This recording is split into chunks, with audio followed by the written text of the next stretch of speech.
My name's David Mickelson. I'm the stake president of the Spanish Fork, Utah Palmyra stake. First Saturday after being called, I came into the stake president's office and I just started going through the cabinets. And I saw all these old things, papers from 1985, histories from 1940s, and all of these things. I started to clean up, and as I kind of got through quite a bit of information, I came across a 10-year anniversary pamphlet that said that essentially I was able to learn that the stake was created in 1924. And it dawned on me that we'd be celebrating 100 years in just a few years from that time. And so I brought up to my presidency, I think we need to do something. I think this is worth celebrating, and I think we know it, we're figuring out about it now because it's going to take a little while to prepare. Some of these wards, they're ready to go. They've been awards, some wards have been here longer than our stake has been here. We have wards over 100 years old. They've been documenting their history. There's people who've lived here for 50, 60, 70, their whole life, many years. And their basements are full of great things that you would really want to display. And then we have about half of our wards who have been around less than a decade, some that have been here for 2 years. And you kind of wonder, what history do we have to share? And it's really quick for people to catch the vision of, doesn't matter how long we've been around, we have this shared history of being part of Spanish Fork, and the land has always been here, even if organized ward hasn't been here. And so, yeah, there were some questions and concerns up front, but as people worked on it and as they counseled together with other groups of people, they were able to find all sorts of information. We had a large group effort to go through histories, dozens of histories of wards and of the stake, condense it all. Yeah, we had people coming, I want to share this, I'd love to display this.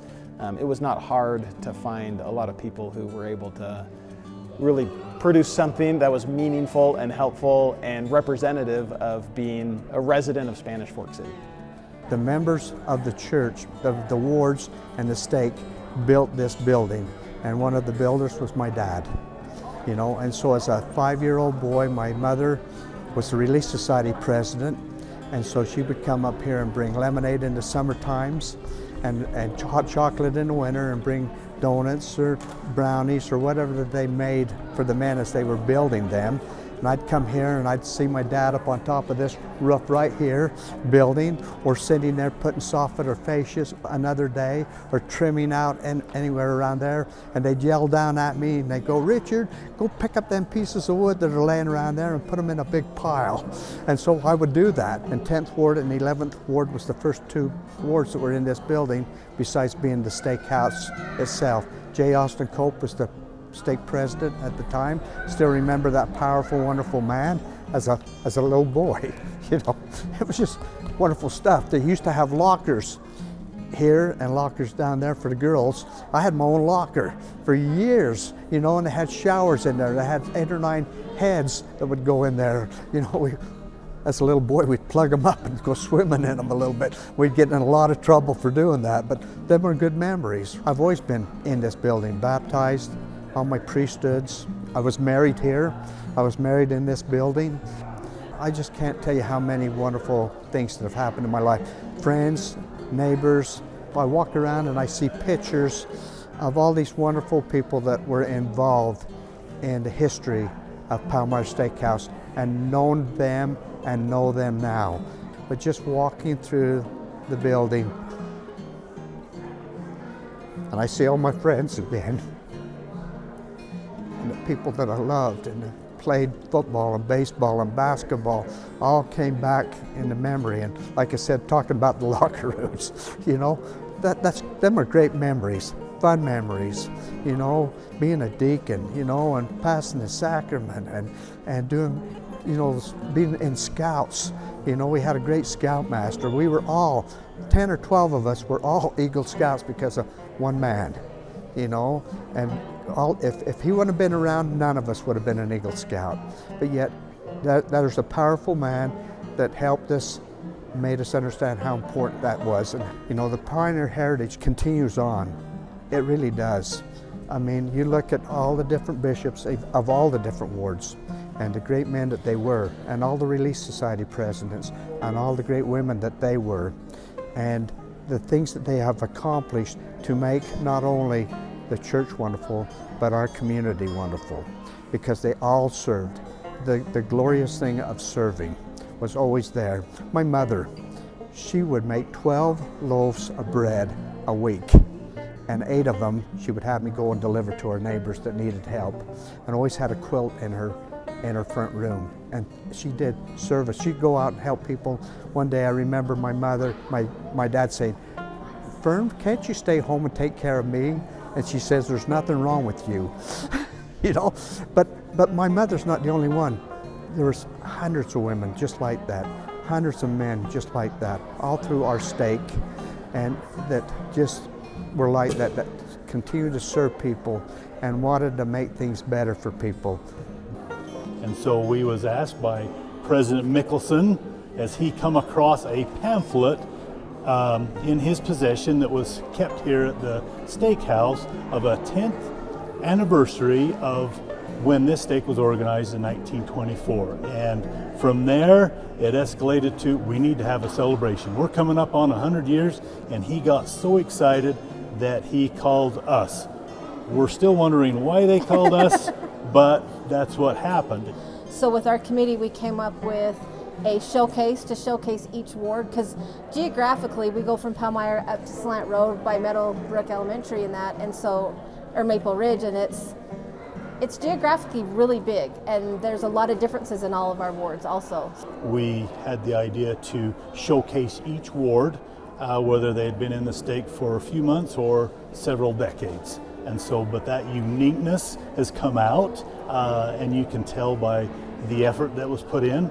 And so each ward was assigned that, and then we done this center, which is the timeline of major events, whether it's in the stake and or the church, and how things have changed. And so we put this together as a committee.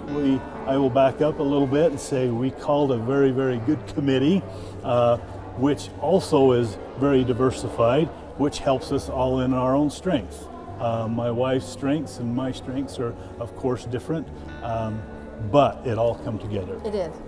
So we had one of the couples in our committee took on this timeline, and she has done 100 years worth of information that is part of our stake, and it goes down this, and then it falls onto the other side. These are wards that have at one time been in the Palmyra stake and has since either dissolved and or put into another stake, as our stake has grown over the last 100 years and went to a different stake. But these was in Palmyra stake at one time. In 1924, the Palmyra stake was started out of the Nebo stake, and at that time that included all of Spanish Fork, which was 4 wards, 1st, 2nd, 3rd, and 4th. All of Mapleton, Salem, Palmyra, Salem, Lakeshore, and Leland.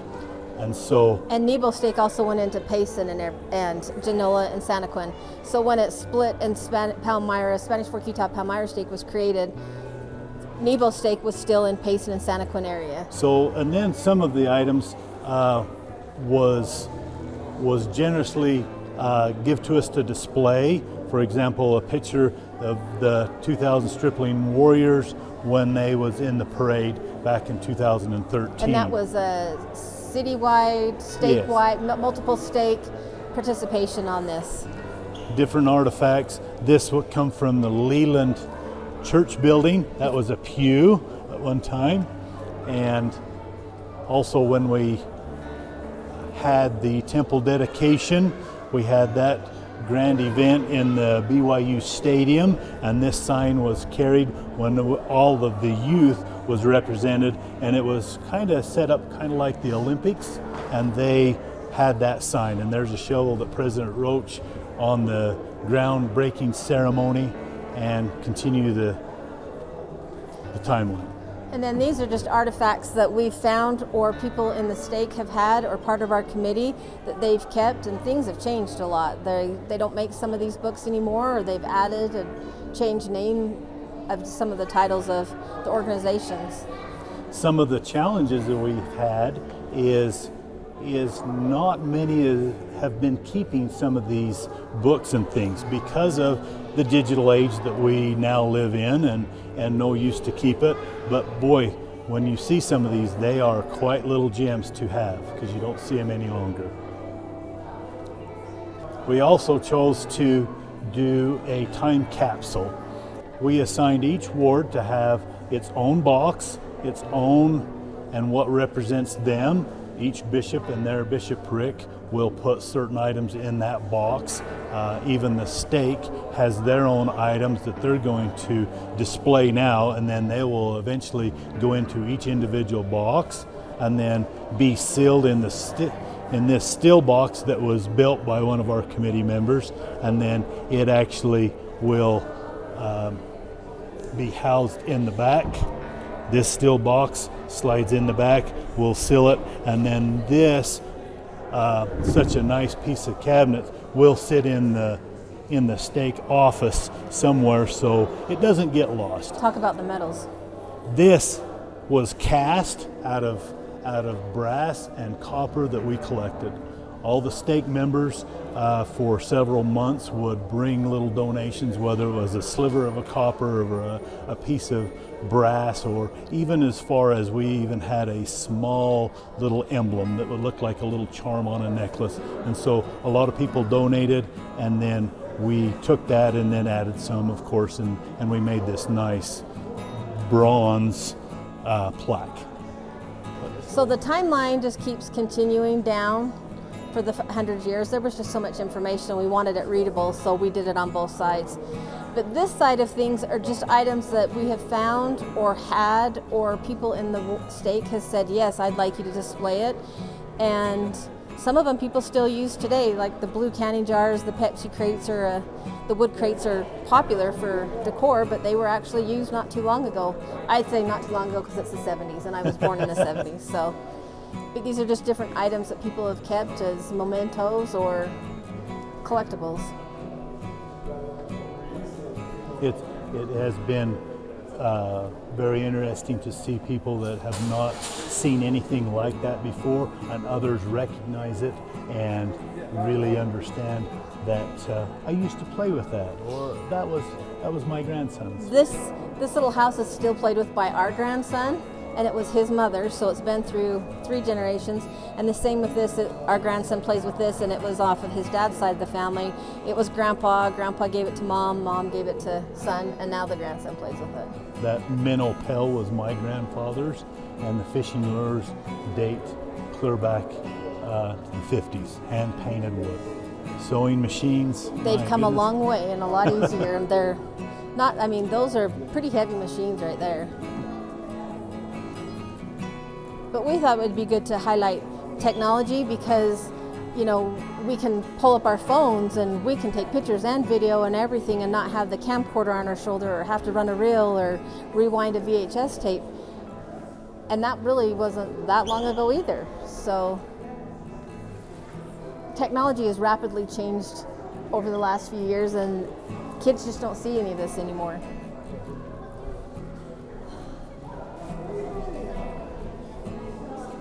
Just fun little items. The technology, the music side of things has come leaps and bounds. Rotary phones. I'm sure the younger generation is quite fascinated. How does that work? And does that take that long to dial a number? And so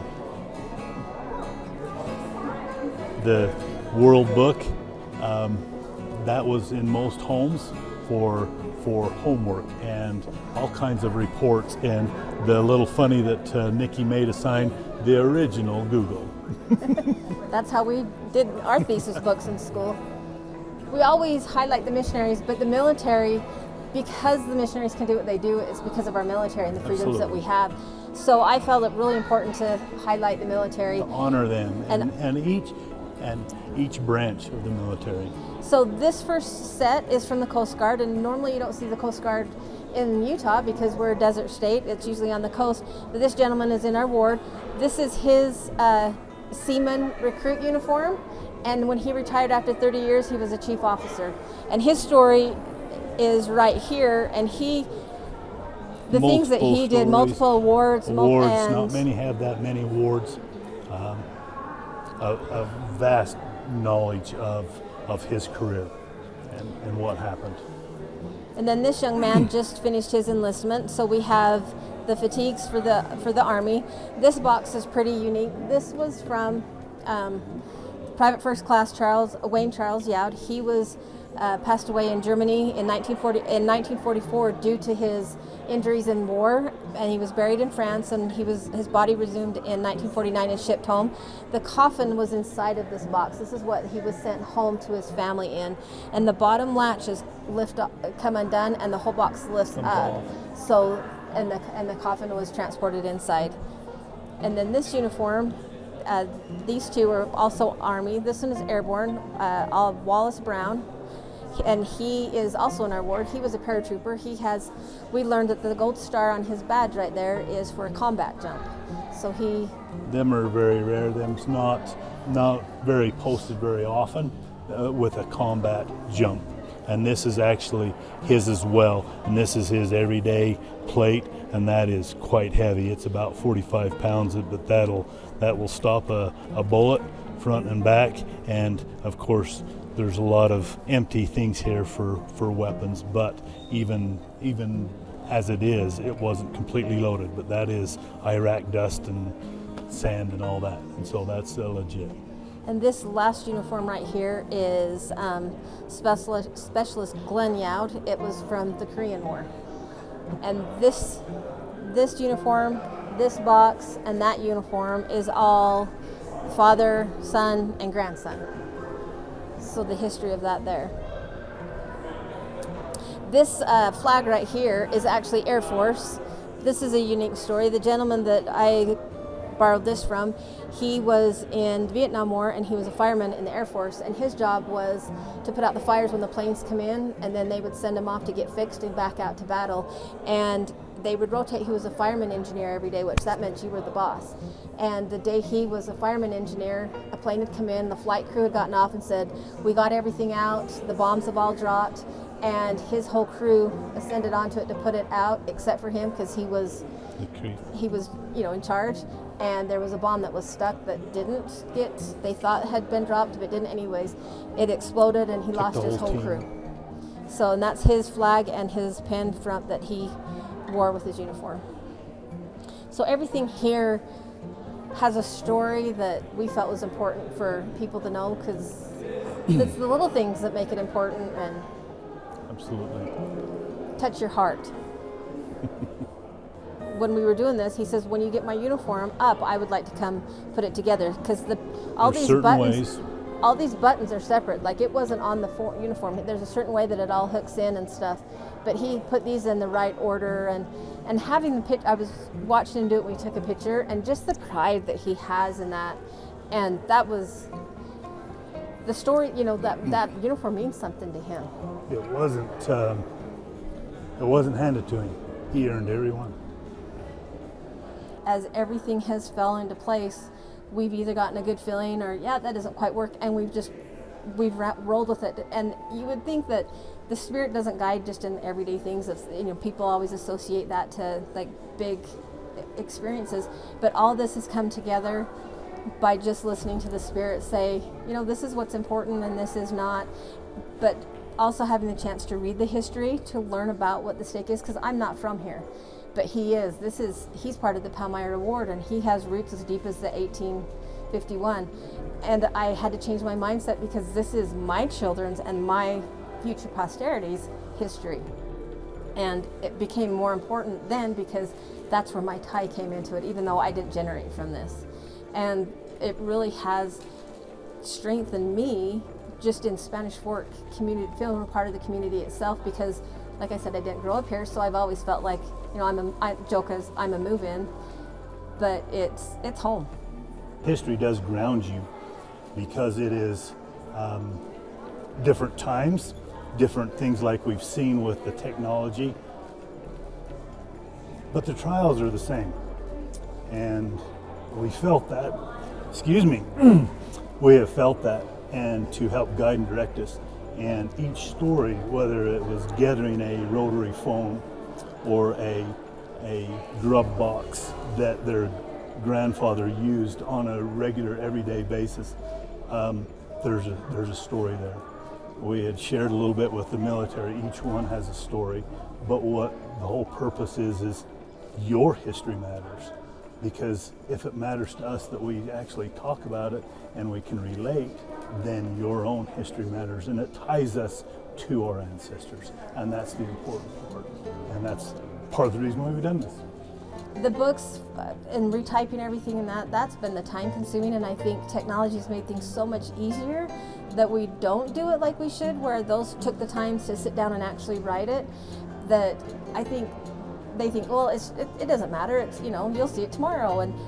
But those little gems in those apps that you have and taking pictures, and that's so much easier to store them, utilize that, because those tell your story. I am a big scrapbooker.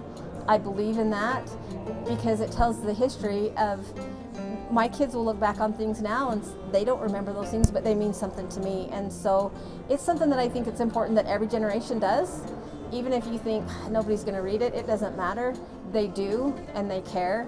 And in 50 years, these things will mean something to their grandkids that move in or come to something like this. Absolutely. It isn't just significant events, because I will tell you that the pioneers that come across, that trekked across these United States to get here, was just everyday thing. That's just what we do. It's just the events led up to that, and that's what transpired.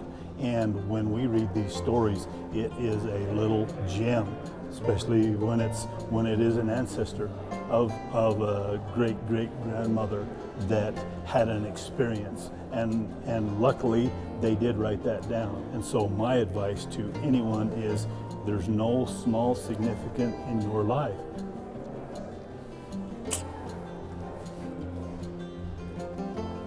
Your Heavenly Father knows you. You are very, very unique. Why wouldn't you write something down? That's important. So don't think you're not. It isn't noteworthy or ink-worthy to write something down, whether it be digitally or handwritten, because someday it will be. Well, and I also found in one of the books that we were reading that it wasn't that they were keeping a journal, it was they wrote down the things that were going on, because once they wrote it down, they could let it go and that stress was gone, and they become their journals, but they were using it to help them deal with the trials. So if you're having a hard time in life now, writing those things and those concerns and the things in your heart down, it takes the stress out of your physical body and lets you have that, and you can heal. The church and the history of Spanish Fork are absolutely tied, but it's a community, and it's not 100% church or 100% not church. It's a community of people together, of all sorts of beliefs, all sorts of faiths, and they've come from all over the world to be in Spanish Fork, and we have displays of things from different countries as well. And so I think anybody could come and take a look and say, oh, that inspires me, or that's really interesting, or I really identify with that. I don't think that would be hard at all.